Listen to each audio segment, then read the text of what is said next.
എല്ലാവർക്കും നമസ്കാരം. ഇന്ന് നമുക്ക് നല്ല ടേസ്റ്റിയായ പപ്പായ കറി എങ്ങനെയാണ് തയ്യാറാക്കുന്നതെന്ന് നോക്കാം. നല്ല ടേസ്റ്റാണ് കേട്ടോ ഈ കറിക്ക്. അതുപോലെ ഈ പപ്പായ കറി ഉണ്ടെങ്കിൽ നമുക്ക് ചോറിന് വേറെ ഒന്നും വേണമെന്നില്ല, അത്രയ്ക്ക് ടേസ്റ്റാണ്. നിങ്ങൾ ഇതേ രീതിയിൽ പപ്പായ കറി തയ്യാറാക്കാറുണ്ടോ? ഇല്ലെങ്കിൽ ഇതുപോലെ ഒന്ന് ഉണ്ടാക്കി നോക്കണേ. എന്നിട്ട് നിങ്ങളുടെ അഭിപ്രായമൊക്കെ ഒന്ന് അറിയിക്കണം. ഇനി നമുക്ക് ഈ പപ്പായ കറി എങ്ങനെയാണ് ഉണ്ടാക്കുന്നതെന്നൊന്ന് നോക്കിയാലോ. കറി ഉണ്ടാക്കാനായിട്ട് ഞാനിവിടെ ചെറിയൊരു പപ്പായ എടുത്തിട്ടുണ്ട്. അതിൻ്റെ തൊലിയൊക്കെ ഒന്ന് ചെത്തിയെടുത്ത ശേഷം നമുക്കിതൊന്ന് മുറിച്ച് റെഡിയാക്കി എടുക്കണം. പപ്പായ നിങ്ങൾക്ക് ഓരോരുത്തർക്ക് ആവശ്യമുള്ളത്ര വലുപ്പമുള്ളത് എടുക്കട്ടോ. എനിക്ക് കുറച്ച് കറി മതി, അതുകൊണ്ട് ഞാൻ ചെറിയൊരു പപ്പായയാണ് എടുത്തത്. ഇനി അതിൻ്റെ തൊലിയൊക്കെ കളഞ്ഞ ശേഷം നമുക്കിത് നടുകയെ ഒന്ന് മുറിച്ചിട്ടിട്ട് ഇതേപോലെ ചെറുതായി മുറിച്ചിട്ടെടുക്കണം. അതിനുശേഷം ഇതിൻ്റെ ഉൾഭാഗമൊക്കെ ഒന്ന് ചുരണ്ടി കളഞ്ഞ് ഒന്ന് വൃത്തിയാക്കി എടുക്കണം. കുരു കുറവായിരുന്നു ഈ പപ്പായയ്ക്ക്. ഇതൊക്കെ ഞാനിവിടെ വൃത്തിയാക്കി എടുത്തിട്ടുണ്ട്. ഇനി നമുക്കിത് ചെറുതായൊന്ന് മുറിച്ചിട്ടെടുക്കാം. ഞാനിതേ രീതിയിൽ അധികം വലുതല്ല അധികം ചെറുതും അല്ലാത്ത രീതിയിലാണ് മുറിച്ചിട്ടെടുത്തത്. ഇനി ഇത് കഴുകി വൃത്തിയാക്കിയ ശേഷം കറി വെക്കാനുള്ള ചട്ടിയിലേക്ക് ഇട്ട് കൊടുക്കാം. വേവ് കുറവുള്ള പപ്പായ ആയതുകൊണ്ടാണ് ഞാനിത് മൺചട്ടിയിൽ വേവിച്ചെടുക്കുന്നത്. വേവുള്ളതൊക്കെ ആണെങ്കിൽ കുക്കറിൽ വേവിച്ചാൽ മതി. ഇനി ഇതിലേക്ക് 3 പച്ചമുളകും 1/4 ടീസ്പൂൺ മഞ്ഞൾപ്പൊടിയും വേവാൻ ആവശ്യമായ വെള്ളം കൂടി ഒഴിച്ച് കൊടുത്ത് ഇതൊന്ന് ഒരു സ്പൂൺ വെച്ച് നല്ലോണം ഇളക്കി മിക്സാക്കി കൊടുക്കുന്നുണ്ട്. അതിനുശേഷം അടച്ച് വെച്ച് നമുക്കിത് ഗ്യാസ് ഓൺ ചെയ്ത ശേഷം ഒന്ന് വേവിച്ചെടുക്കാം. ഇത് വെന്ത് വരുമ്പോഴേക്ക് അതിനാവശ്യമായ അരപ്പൊക്കെ ഒന്ന് റെഡിയാക്കാം. അതിനായിട്ട് മിക്സിയുടെ ജാറിലേക്ക് 1/2 കപ്പ് തേങ്ങ ചേർത്ത് കൊടുക്കുന്നുണ്ട്. 1/4 ടീസ്പൂൺ ജീരകം, 4 പഴുത്ത മുളക്, 3 ചെറിയുള്ളി, 2 തണ്ട് കറിവേപ്പില എന്നിവയായിട്ട് നല്ല പേസ്റ്റ് പോലെ അരച്ചെടുത്തിട്ടുണ്ട്.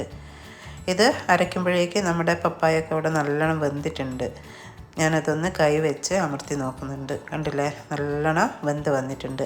ഇനി നമുക്ക് ഇതിലേക്ക് കുറച്ച് കറിവേപ്പില കൂടി ചേർത്ത് കൊടുക്കാം. അതിനുശേഷം അരച്ച് വെച്ച അരപ്പ് കൂടി ചേർത്ത് നല്ലോണം ഒന്നത് ഉടച്ച് ഇളക്കിയെടുക്കാം. മിക്സിയുടെ ജാറ് കഴുകി കുറച്ച് വെള്ളം കൂടി ഞാനതിലേക്ക് ഒഴിച്ചു കൊടുക്കുന്നുണ്ട് കേട്ടോ. അതിന് ശേഷമാണ് ഇത് ഉടയ്ക്കുന്നത്.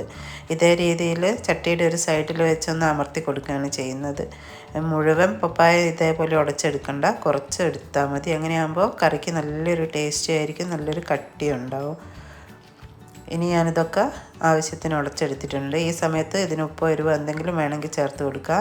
എരിവൊക്കെ പാകത്തിനുണ്ട്, കുറച്ച് ഉപ്പിൻ്റെ കുറവുണ്ടായിരുന്നു, അത് ഞാൻ ചേർത്ത് കൊടുത്തിട്ടുണ്ട്. ഇനി നമുക്കിതൊന്ന് അടച്ച് വെച്ച് നല്ലോണം തിളപ്പിച്ചെടുക്കണം. ഇപ്പോൾ നമ്മുടെ കറിയൊക്കെ ഇവിടെ നന്നായിട്ട് തിളച്ച് വന്നിട്ടുണ്ട്.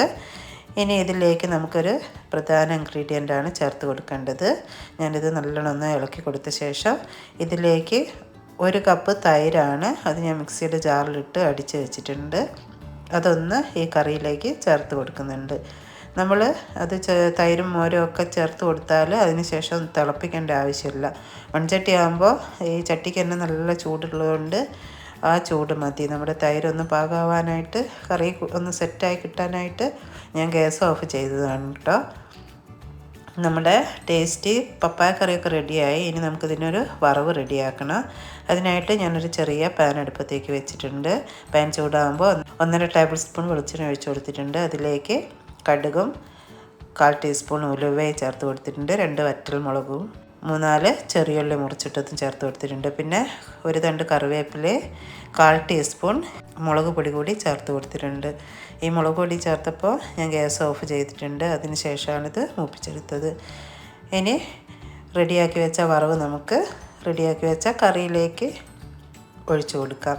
എന്നിട്ട് നല്ലോണം ഇളക്കി മിക്സാക്കിയ ശേഷം ഇതിൻ്റെ അകത്തേക്ക് നമുക്ക് 1 തണ്ട് കറിവേപ്പില കൂടി വെച്ച് കൊടുത്ത ശേഷം ഒന്ന് അടച്ച് വെച്ച് കൊടുക്കാം. അങ്ങനെയാകുമ്പോൾ കറിക്ക് ഒരു പ്രത്യേക ടേസ്റ്റ് തന്നെയായിരിക്കും. അങ്ങനെ നമ്മുടെ ടേസ്റ്റിയായ പപ്പായ കറിയൊക്കെ റെഡി ആയിട്ടോ. ഈ രീതിയിൽ ഉണ്ടാക്കാത്തവരൊന്ന് ഉണ്ടാക്കി നോക്കണേ. എന്നിട്ട് നിങ്ങളുടെ അഭിപ്രായമൊക്കെ ഒന്ന് അറിയിക്കണം. അതുപോലെ നിങ്ങൾക്ക് ഈ വീഡിയോ ഇഷ്ടമായാലൊന്ന് ലൈക്ക് ചെയ്യാനും നിങ്ങളുടെ ഫ്രണ്ട്സിനും റിലേറ്റീവ്സിനൊക്കെ ഒന്ന് ഷെയർ ചെയ്ത് കൊടുക്കാനും മറന്നു പോരുത്. സബ്സ്ക്രൈബ് ചെയ്യാതെ ആരെങ്കിലും കാണുന്നുണ്ടെങ്കിൽ ഒന്ന് സബ്സ്ക്രൈബ് കൂടി ചെയ്യണം. നമുക്ക് മറ്റൊരു വീഡിയോയുമായി വീണ്ടും കാണാം.